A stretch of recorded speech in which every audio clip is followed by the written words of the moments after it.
परमपिता परमात्मा कबीर परमेश्वर कुल मालिक सारी सृष्टि के रचनहार हैं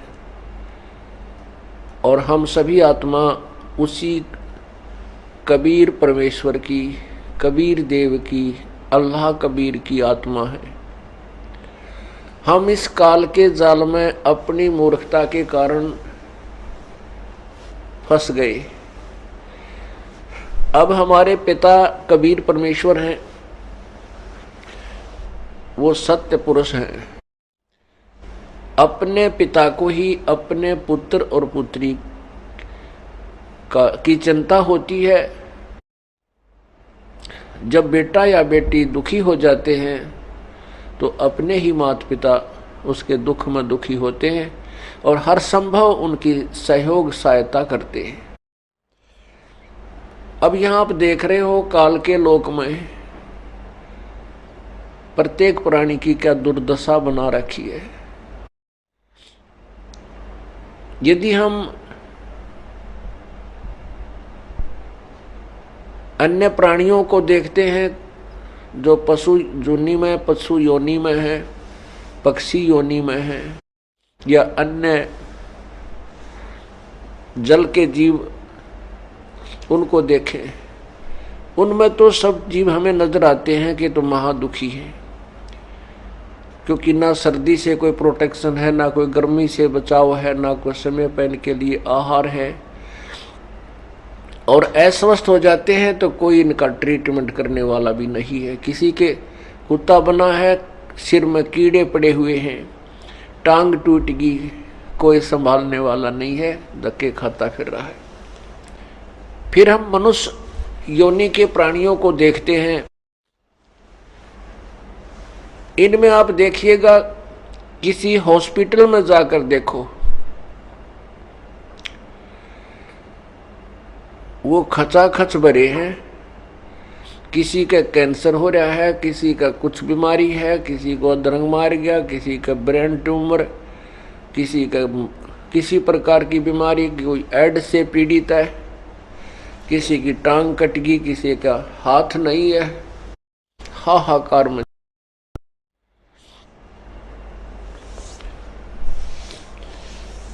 इस काल के लोक में ये प्राणी कितने दुखी हैं, और हम भगवान को दयालु कहते हैं कि परमात्मा बहुत दयालु है। क्या दयालु भगवान इतने दुख दे सकता है? नेवर, कभी नहीं। पुण्यात्माओं, फिर ये कारण क्या है? भगवान दयालु है। परमात्मा की परिभाषा के अंदर है कि बहुत ही दयालु है। तो अब इससे सिद्ध हो गया कि हम जिस भगवान के क्षेत्र में रह रहे हैं, इसमें दया नाम की चीज नहीं। किसी की टांग कटी पड़ी है, किसी का बेटा मर गया, किसी की बेटी मर गई, और किसी को कोई दुख, कोई व्यवसाय में हानि से परेशान है, कोई गधा कुत्ता बन के दर दर की ठोकरें खा रहा है, वही प्राणी।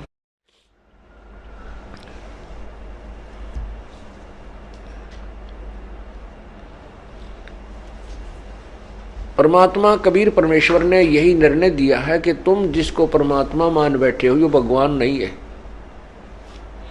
ये प्रभु नहीं है, ये तो काल है। और इसके 3 पुत्र हैं, रजगुण ब्रह्मा, सतगुण विष्णु, तमगुण शिव जी। इस काल भगवान को, ब्रह्म को, जो 21 ब्रह्मांड का स्वामी है, प्रभु है, गॉड है, मालिक है, इसको एक बीमारी लगी है 1 लाख मानव शरीरधारी प्राणियों का नित आहार करने की, और जिस कारण से ये अपने 3 पुत्रों से अपने आहार के लिए ये सब व्यवस्था कराए हुए है। रजगुण ब्रह्मा से जीवों की उत्पत्ति, यानी रजगुण ब्रह्मा में ऐसी शक्ति भर रखी है इसने कि जिसकी रेंज, जिसका जो प्रभाव इन 3 लोकों में पूर्ण रूप से प्रभावित कर रहा है, पृथ्वी लोक पर, स्वर्गलोक में और पाताल लोक में। जिस कारण से सभी प्राणी उस रजोगुण से प्रभावित होकर के और संतान उत्पत्ति करते हैं। जीव के बस की बात नहीं। अब जैसे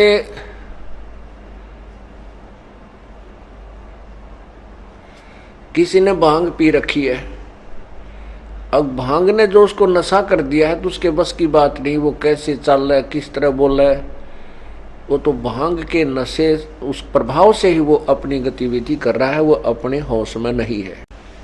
इसी प्रकार जब रजोगुण से प्रभावित प्राणी होता है तो संतान उत्पत्ति के लिए विवश हो जाता है।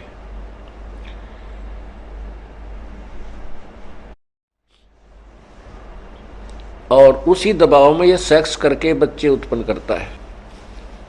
उसके बाद संतान उत्पत्ति के उपरांत दूसरा कार्य सतगुण विष्णु जी का है। इसके सतगुण के प्रभाव से हम एक दूसरे में ममता में फंसे रहते हैं। बेटा बेटी में मोह, माता पिता के अंदर ममता, अपना संपत्ति, ये मेरी संपत्ति है, ये मेरा ऐसा है, ये मेरी कार है, कोठी है। ये जीव के बस की बात नहीं।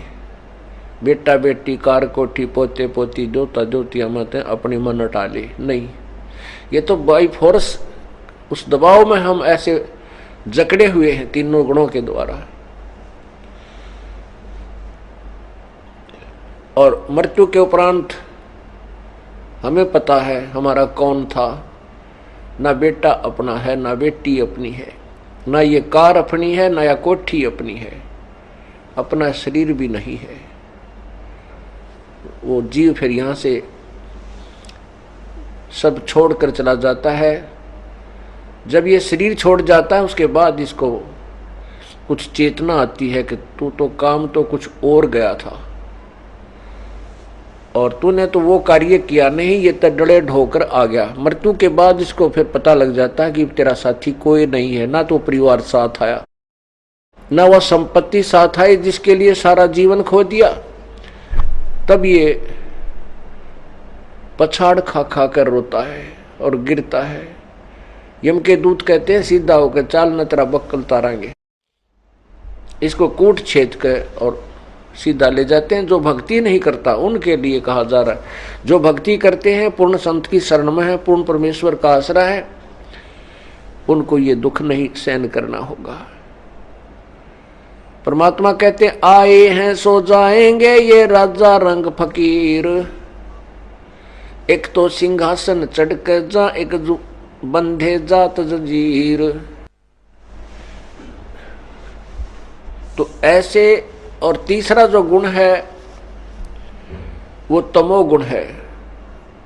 वो भगवान शिव के फिट फिट कर रखा काल भगवान ने। इसलिए और तीसरे गुण तमोगुण से ये सब संहार होता है, एक दूसरे की हत्या कर देते हैं। और इस प्रकार इस काल भगवान ज्योति निरंजन अर्थात क्षर पुरुष ने अपने आहार के लिए सब व्यवस्था अपने तीनों पुत्रों से करवा रखी है।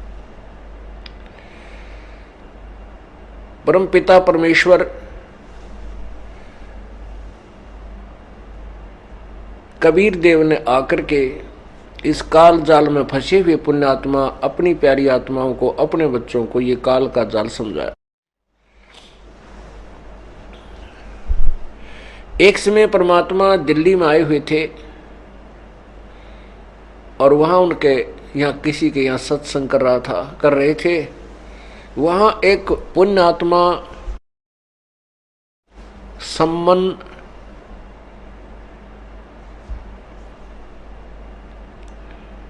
का परिवार रहता था।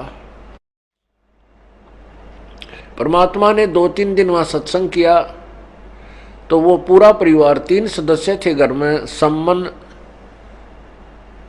सम्मन की पत्नी नेकी और उनका पुत्र शिव, जिसको सेव कहा करते थे, शिव था वैसे उसका नाम।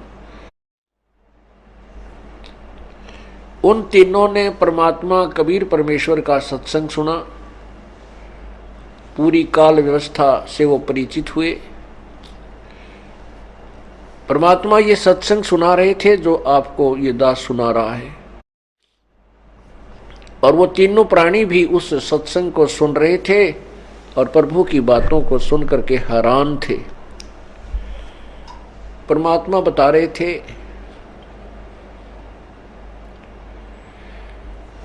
कि ये जो भगवान है जिसको तुम परमात्मा कहते हो, ब्रह्म, जिसको क्षर पुरुष कहा जाता है, ज्योति निरंजन भी कहलाता है, ये काल है। और इस काल ने ही श्री कृष्ण जी में प्रवेश करके श्रीमद् भगवत गीता का ज्ञान दिया, जिसमें 11वें अध्याय श्रीमद् भगवत गीता अध्याय नंबर 11 और श्लोक 32 में कहा है कि अर्जुन, मैं काल हूं, बड़ा हुआ काल हूं और अब सभी को खाने के लिए आया हूं। इस काल ने गीता जी का ज्ञान कहा और अपनी वास्तविकता बताई कि मैं काल हूं। पुण्यात्माओं, हम यही सुना करते थे भगवान दयालु है, लेकिन जो भगवान दयालु है उस तक हम नहीं पहुंच पाए। हम इस काल के जाल में ही फंसाए रखे इन नकली संतों और गुरुओं और ऋषियों ने, जिनको किसी भी सदग्रंथ का ज्ञान नहीं था।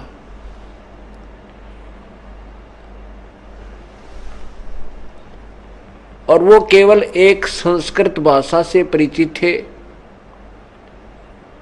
और उस संस्कृत और कोई शिक्षित था नहीं, किसी अन्य को संस्कृत पढ़ने का अधिकार नहीं था इस कलयुग में। और पहले भी संस्कृत जो शिक्षा का अधिकार केवल सदग्रंथों को पढ़ने का अधिकार ब्राह्मण लोगों को ही था। और जनसाधारण ने यही सोच रखा था कि ये ऋषि महर्षि ही वेदों के गूढ़ रहस्यों को समझ सकते हैं, ये जो हमें बता रहे हैं हम इनकी बातों पर विश्वास ही करना चाहिए हमें, क्योंकि हम सदग्रंथों को नहीं समझ सकते। जिस कारण से जनसाधारण ने उन अज्ञानी ऋषियों महर्षियों और नकली गुरुओं के द्वारा दी गई वो शास्त्र विरुद्ध व्याख्या को सत्य मान लिया और वही फिर एक लोकवेद बन गया। लोकवेद के आधार पर हम इस काल को भगवान मानते रहे, यानी पुरुषोत्तम मानते रहे। ये पुरुषोत्तम यानी उत्तम भगवान नहीं था,